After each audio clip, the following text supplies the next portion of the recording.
People say, I love my children. I could die for them. Okay. So God forbid you die tomorrow. Do you care what happens to them? Do you care what happens to them after that? Hi, everybody. Grady Polson. Welcome to the American Agency.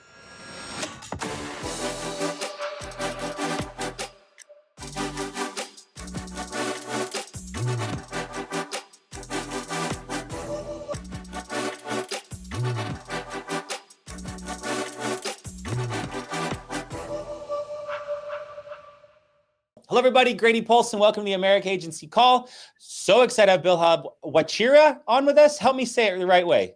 Wachira. Wachira, if you want to say it in my language, Wachira, but just keep it Wachira. Wachira. Okay.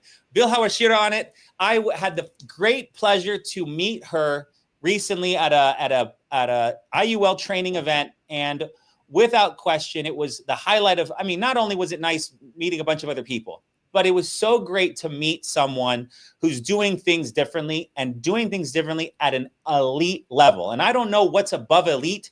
It would be like godlike level, but we're not going to start, we're not going to be disrespectful to, the man upstairs. But her energy, her passion, her excitement, her confidence was something I was like, I need to share you with more people. And I want to learn more about what you do, because you've excelled at such a high level. Zach Twardowski sings your praises. Juan Franco sings your praises. And I just was excited to learn from you. And then I was like, hey, let's turn this into a great training call. We'll get her to share all her secrets, and, we'll go from there. But, Bilha issued over $1 million last year. And according to Zach, and you can clarify this story, you took 3 months off and went and built a farm. So talk about a skill set that is something that we all want to model after. But at the same time, I'd love just people to meet, to get to know you, learn from you, your background, your story, how you found us, and then we can jump into the fun life sales stuff. Great. Zach is telling all my secrets. He does do that. All right. So my name is Bilha Wachira. I'm from a country called Kenya. So I was a life insurance agent in Kenya. I started selling insurance when I was in college. So I was a student. I was studying Bachelor of Commerce. I don't know what they call it here, business administration. And I was attending classes in the evening. And I had all day. And my mom, she's a real African mom. You do not sit at home. You're 18, 19, you do not sit at home. And she was like, you got to find something to do. And I'm like, what do you want me to do? Find something. And she sent me to get a job. And I think I went there and I told her, I didn't find that guy. And then she told me, there's this guy that sold a life insurance policy to me, and he looks like he's doing pretty good. Do you want to speak to him? And in Africa, my idea of insurance agents was those people that were door knocking and nobody wanted to speak to them. And I didn't want to do that. I was like, you want me to do that? And then she asked me, what have you got to lose? And that rings a lot of meaning for me right now, because I say that to agents right now, new agents. What have you got to lose? Just give it a shot. If it doesn't work, then it didn't work. But had I not given it a shot, I bet I would not be who I am today. I owe my mom for kicking me out of the house at the age of, I think, 22. Go find something to do. Go try this insurance thing. If it doesn't work, then at least you tried and you can say it didn't work. So I went in, I was trained for 3 weeks. And in Africa, in those days, I think it was 2005, we didn't have e-app. It was paper apps. It was paper apps. And there was like a folder that you had to carry with you to go. And in Africa, there was no leads. You could not mail anything to anybody. It was door knocking. You had to door knock. And it was before 9/11. You could walk into any office and speak to people. You could walk into a hospital and speak to doctors. So they took me to the field. We call it the field. So your manager took you to the field and taught you how to speak to strangers. Like, I'm going to walk you into a school and we're going to ask the principal to give us a chance to speak to the teachers. And all your manager did was walk you to 3 appointments, 3, and you were on your own after that. It's amazing that I help my agents with more than 3 appointments. All they did was 3. Like, I'll take you to a school, I'll walk you to a hospital, I'll walk you to a corporate of sorts, and just show you how to walk in and ask for an opportunity to speak. And I did my 3 with my manager, and I went back to my mom. And my mom worked for the IRS in Kenya, score KRA. I went to the 14th floor and I told her, okay, they gave me this. You send me there, so you tell me where to start. And what my mom did, she took a piece of paper and wrote names. That's referral, right? Isn't that what referral is? She wrote names of her friends. And she told me, go speak to these people and tell them that I sent you. I don't know if you guys realize how powerful that is. Yeah. Because when you're asking for referrals, how do you ask for referrals? Can I say that you referred me? Can you write down 5 names for me of your colleagues, of your friends? And what I did that week, I went and spoke to my mom's friends. And every Friday, we had to go back and report business. You know how we report business on Wednesday? In our team, we do it on Wednesday. We had to go with the paper applications and report business. And I think I had 6 applications on my first week. I didn't even know that was good production. And everybody was like, wow. And I'm like, oh, is that good? I was like, yeah, that's great. And then, of course, when commission hit, when commission hits, then, and especially at 22, like, now my whole attitude changed towards the business. And I sold insurance for a while. And they taught us how to network. You have to nest. They taught us how to nest. Go into a building and nest around that building so that you're not hopping to different buildings. So I would walk into a corporate and nest around a bunch of engineers. Or some agents would go into a hospital and just nest around nurses and doctors. And some people did schools. They just went into one zip code and did all the schools in that zip code. That's how insurance is sold in Africa. We don't have leads. And so over time, you kind of master the art of approaching strangers. You master the art of door knocking. You kind of have to be very comfortable with rejection to sell insurance in Africa. You're walking into people's businesses and saying, hey, I have a plan that I need to show you. I have I thank God for it right now. It was tough back there, but when I look at what I'm able to do in a country like this with lots of opportunities and high net worth people, I'm thankful for that. And so when time came for me to come to the US, I was Googling how much does an insurance agent make in the US? And Google told me that an average agent makes $70,000 a year, an average agent. And I didn't consider myself an average agent. So I kind of figured I was going to make more than 70, and 70 was good. I mean, coming from Africa, 70 is like management level in corporate. So when I came in, of course, I had to start where all the immigrants start. I had to get the easiest job I could get. And I had 2 jobs. I was working day and night. I had a day job. When was this, Bill? When did you, how many years ago?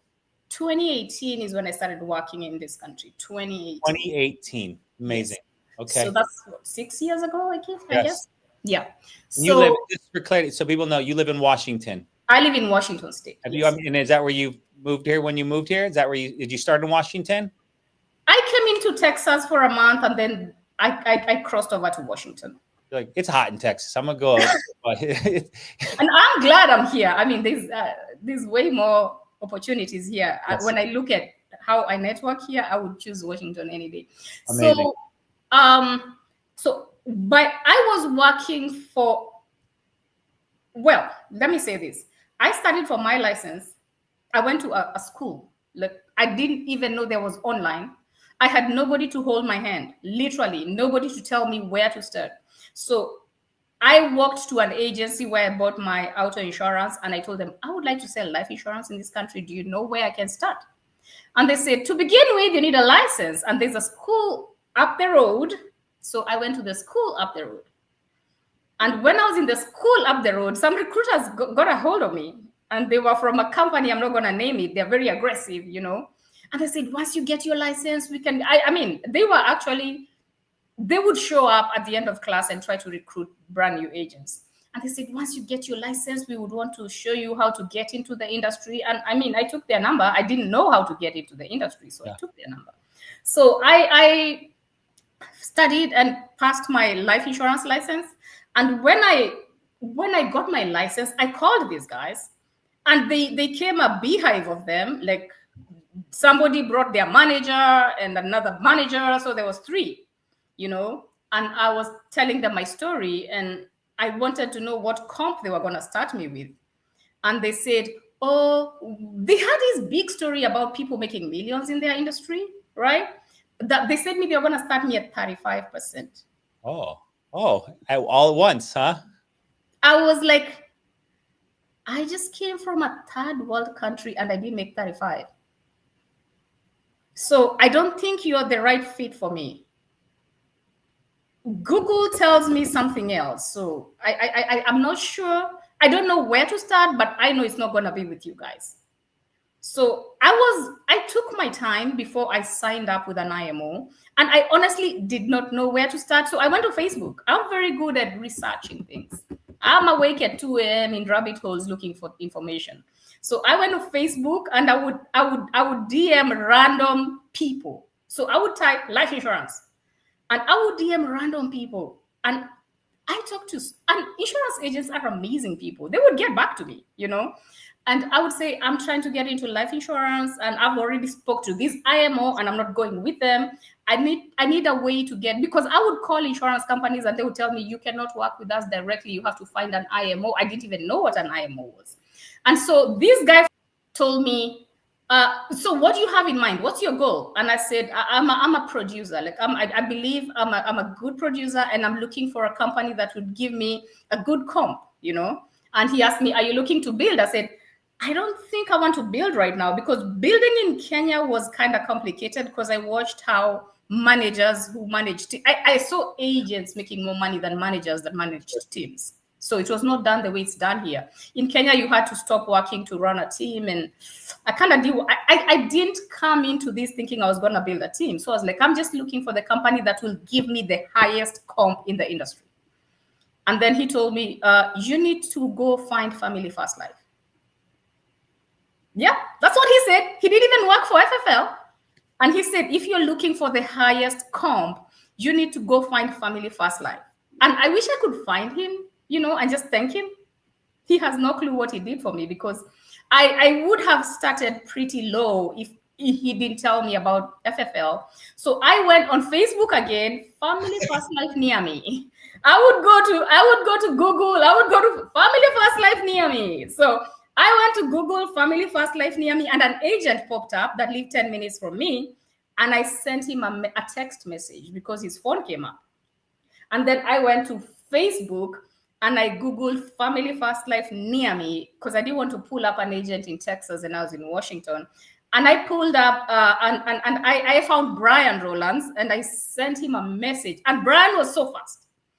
Brian responded, I think, within a day. And before the other agent could get back to me, Brian already had me, studying, because I think I had done my life. I had not done my health. Those days you had to have both life and health. Sure. Because there was something about that then. Yep. Now I think you can go by. And he already had me going with the health, And that's how I got contracted and I started selling. Of course, those days it was final expense. If you remember. Oh, yeah. It was buy leads and drive. Map your zip codes and drive to those homes and sell final expense. Yes. That was hard for me, That was hard for me because, one, I didn't have a very nice car. My car was pretty old. And then I'm a person of color. And I'm driving into the woods to go and meet Sherry, that is 75, and talk to her about final expense. That was tough. And I was like, why is this so hard? I think I know how to sell life insurance. Why is this so hard? I think I sold 3 policies with the leads. Yeah. And I quit. I keep telling my agents I quit. I quit and went and got employed. I went and got a job at American Family Insurance. And I got a night job. So I had a day job and a night job. And I was selling auto and home at American Family Insurance. And what I did is that whenever they came for their auto and home, I was cross-selling life insurance to them. So they would come in to renew their auto insurance, and I would talk to them. Okay, I've done your car, I've done your home. Do you have life insurance? I started cross-selling on a $3,000. I think I was making $3,000. I started cross-selling at where I was employed life insurance to auto and home clients. And I think I probably did around 200,000, but I was earning $3,000, right? And I realized, oh my goodness, it's not that I can't sell life insurance. I can sell life insurance. I just need to find a way, right? So what I did in 21, I quit both my jobs. Okay. I went to zero. I started from zero, and I'm like, and then I said, I'm not gonna buy leads. I know how to talk to strangers. I know how to speak to people. And when I was in American Family Insurance, I came across Kenyans, and it was so easy for me to speak to them because we speak the same language. In fact, the most of the policies that I sold in that office were to Kenyans. They were happy to see me because I spoke their language, and I was happy to see them. And they signed up. They bought big policies because, well, she speaks our language and she breaks this down so easy. So I said, I'm gonna go find me some Kenyans and I'm gonna sell them life insurance. So Okay. I remember seeing people going for convention, and I would feel so bad. I was stuck in an office, And I said, I'm going back. I'm going back to FFL, and I'm gonna do it my way. So I think I know how to sell insurance to strangers. So I went back and I told my manager, I'm not gonna buy leads. Just allow me to try my way. So I didn't know. Remember, I was still new in the country. I didn't know too many people. So I started calling. I would go to my WhatsApp and call people. Hey, our kids are in soccer together. I have this plan that can help you pay for college for your child. That's how I started. I would call random people we were in WhatsApp groups with. I would go to churches and ask the leadership to give me a chance to speak. Hi, my name is Bilha. I'm a life insurance agent. Would you give me a chance to talk to your people about protection? Right? And it started slowly, I was new to them. They were Kenyans, but they didn't know me. Sure. And this is what I keep telling my agents. Your first year in warm marketing will be your hardest because they're looking at you as a stranger. So it don't matter how good you know your product, they don't know you. So I kept going. I remember I stayed in a guy's house for 3 hours trying to convince him to buy a $50 America policy. He didn't buy. Okay. And I had parked my very old car down the road because I didn't want him to see my old car. And I had to walk down that hill to my old car without a sale.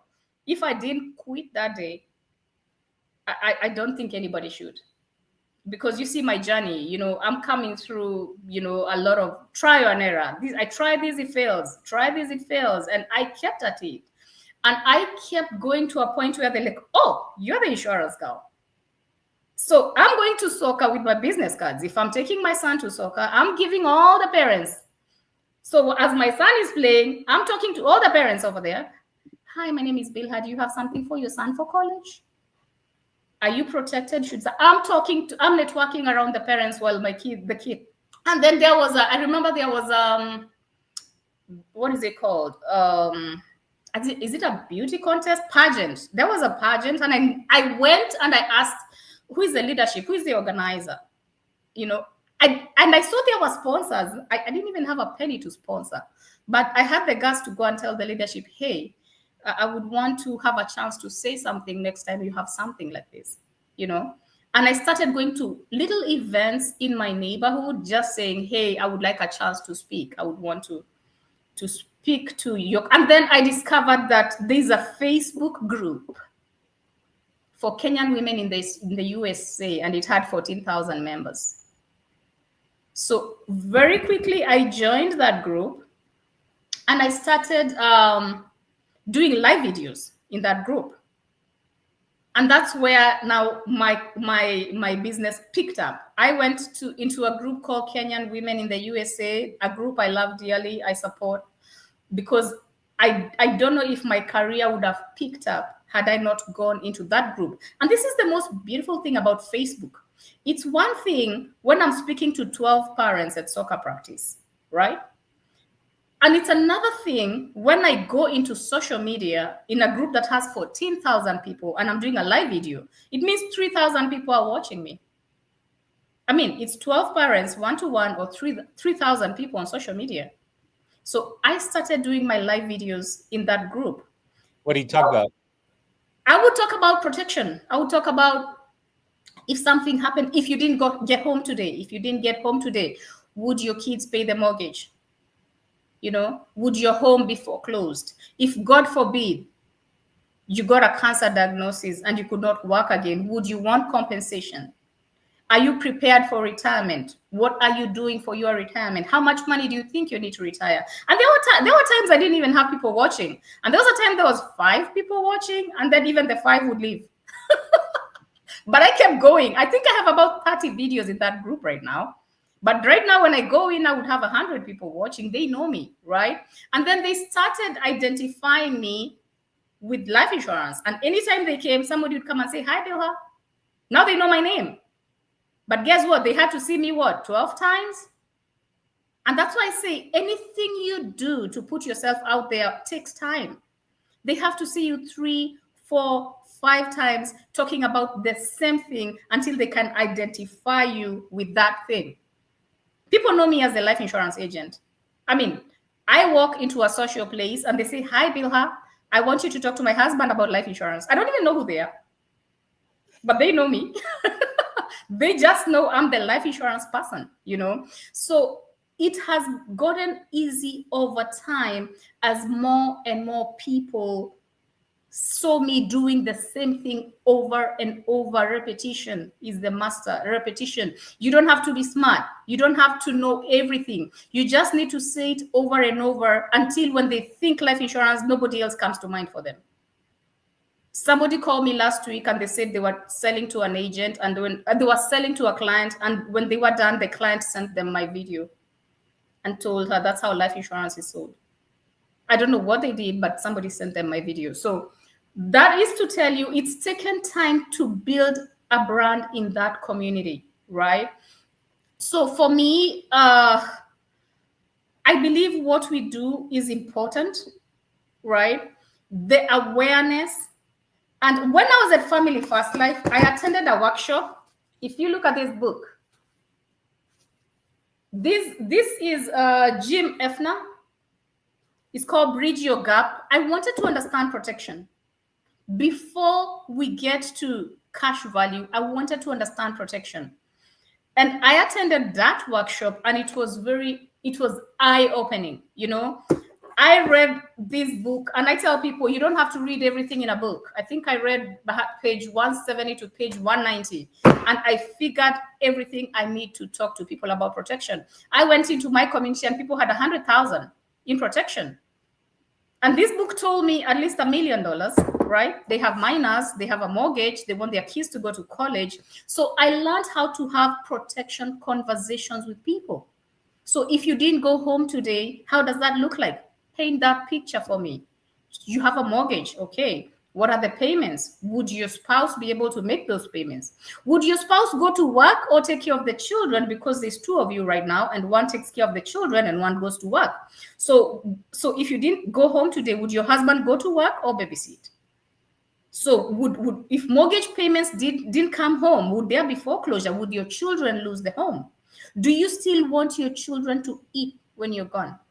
Because Africans are very superstitious about death. And it was very hard for me to talk about death to Africans. They would knock on wood like, "Hey, I'm not going anywhere," right? And I was a little bit intimidated talking about death to people. But then I realized, you know what? The ambassador told me that we were ferrying 480 bodies back to Kenya every year. That should tell you that people were dying. But how many of those left anything for their family, for their children? How many of those? Probably less than 20%, right?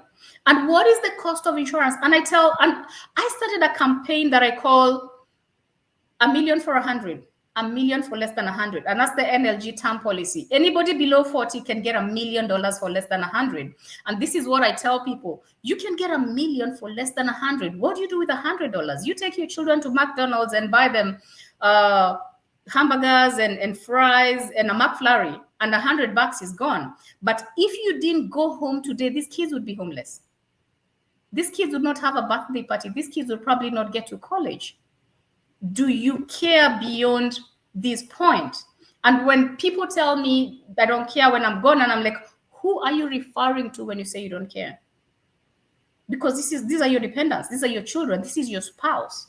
So you mean you don't care? So you say, I could die. People say, I love my children, I could die for them. Okay. So God forbid you die tomorrow.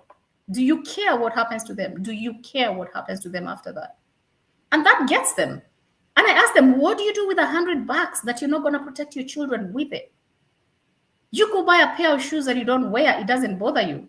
Your car that is not even worth 20 grand is protected with more than $100.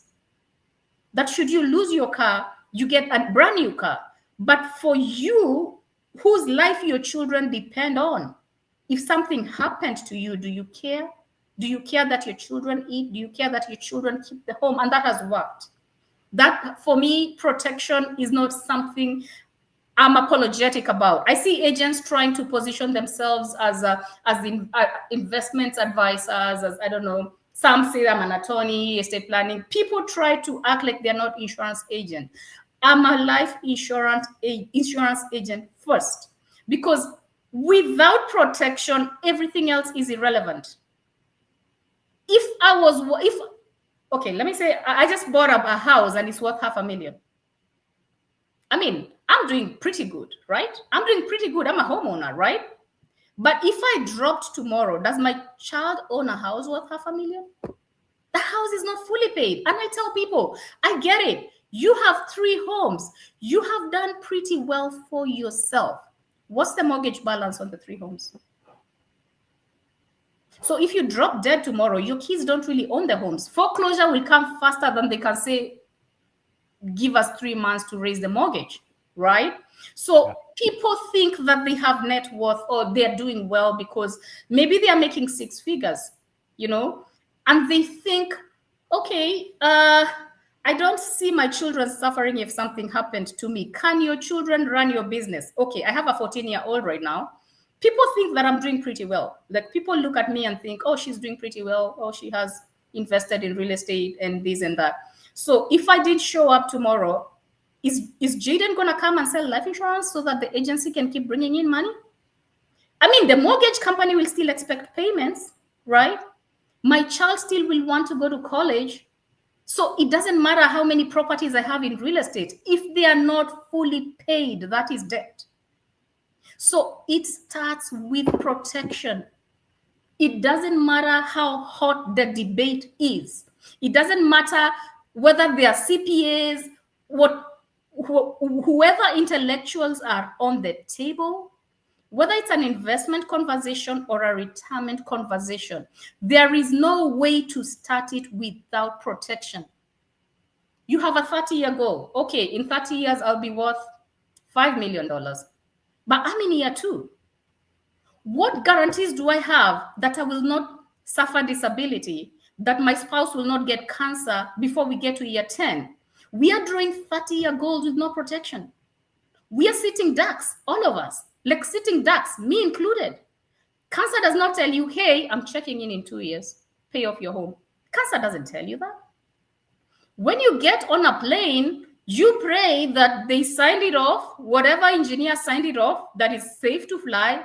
You pray that you get to your destination. But we've seen those things come down. They take off mid-air, come down and kill people, right?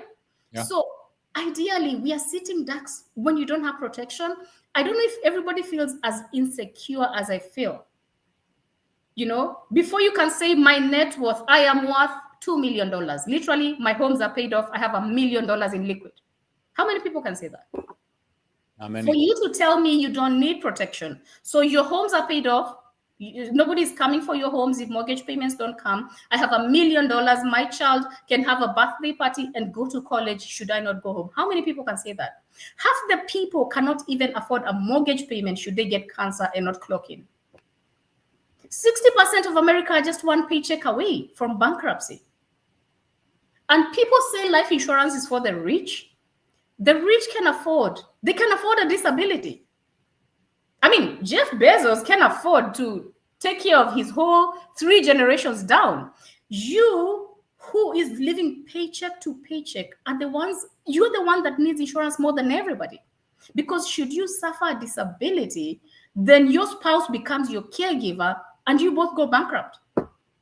And then you have minors. Literally, you're responsible for those children. You have minors looking up to you. And then what are you going to tell them? We didn't see this coming. Do you know how many people call me with a cancer diagnosis that they got last week? They have watched my video two years in a row. They've watched my videos, but they call me when they're holding a cancer diagnosis and they're telling me, "Can you get me?" And it's too late, ma'am. Like, I wish you called me like last month.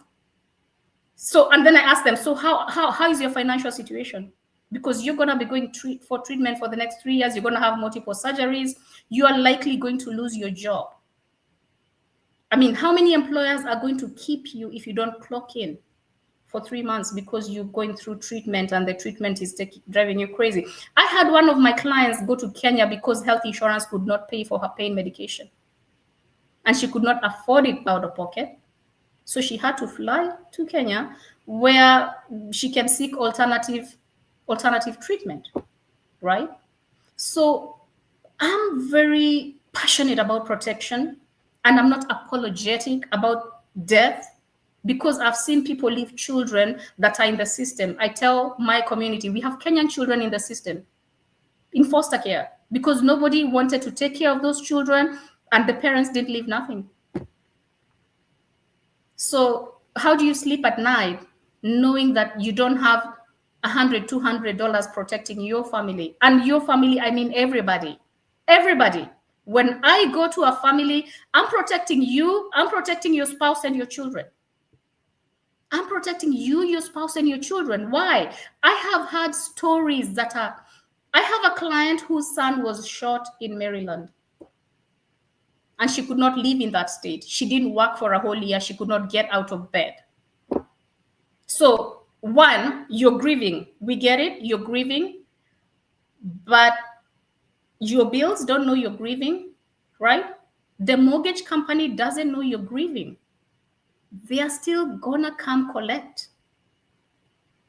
So when you lose a child, people don't realize that people grieve differently.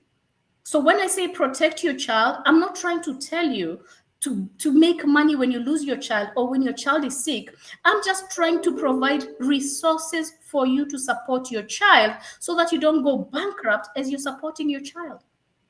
So you don't go bankrupt as you're grieving.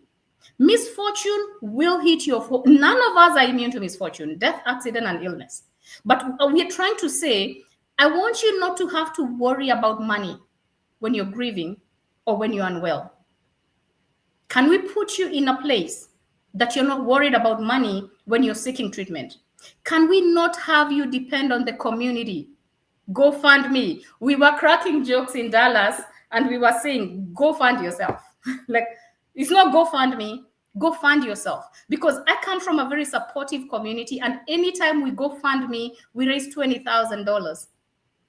3 years later, this person is still seeking treatment. This person still crippled 3 years later. What will 20 grand do for them? Right? So before I even go to the IUL, I'm very big on protection. If I didn't have to do anything else with my career, I'll protect families. And I keep telling my community, we are constantly in WhatsApp groups. Do you know how much we give? We give to the tune of $400 a month. Somebody died, somebody is sick, somebody got an accident. And I was telling them, we are growing poor together. We are burning $400,000 in GoFundMes for the community. $400 a month. If you put that in an IUL, that's probably $500,000 if you're 30 by retirement. Literally, we're going backwards, right? And even then, as we give that 400, we are chipping in. We are not even taking $1 million to that home. We are taking 20 grand. So we are trying to do what the insurance company should do as a community. And I told them, I want us to get to a place where when somebody dies, we ask, did they leave $1 million? How much money did they leave? Because the conversation we have right now is, how do we bury this person? How do we ship this body back to Kenya? We need to raise 35 grand. Okay, go fund me. Fine, we go fund me and ship the body to Kenya, but there's minors right here that don't know where the rent will come from next month or who's going to pay the mortgage, right? Yeah. I bet we are sold on protection. Bilha, that was incredible. Your passion for it and your ability, and if anyone taken away, which everyone is blowing away in the comments, is your passion for real, right? Stories, what's happened, what could happen, your depth at which you're putting protection conversations. You didn't come home today. Where are the kids gonna eat? How are they gonna eat? You know, you have so many perfect lines. Please, guys, go back and write these down and take them for what they are, because your passion for what's real and seeing it in your own community impacts you so deeply. Because you know, car wash, GoFundMe, the guy on the side of the road holding up a sign, people posting in Facebook groups that so-and-so something happened, right? Why are we not self-funding, self-taking care of ourselves and leading with that? And I love that that is your mission and your passion. And especially going back, coming from your homeland, like how much you just want to impact that group and that community. It's beautiful.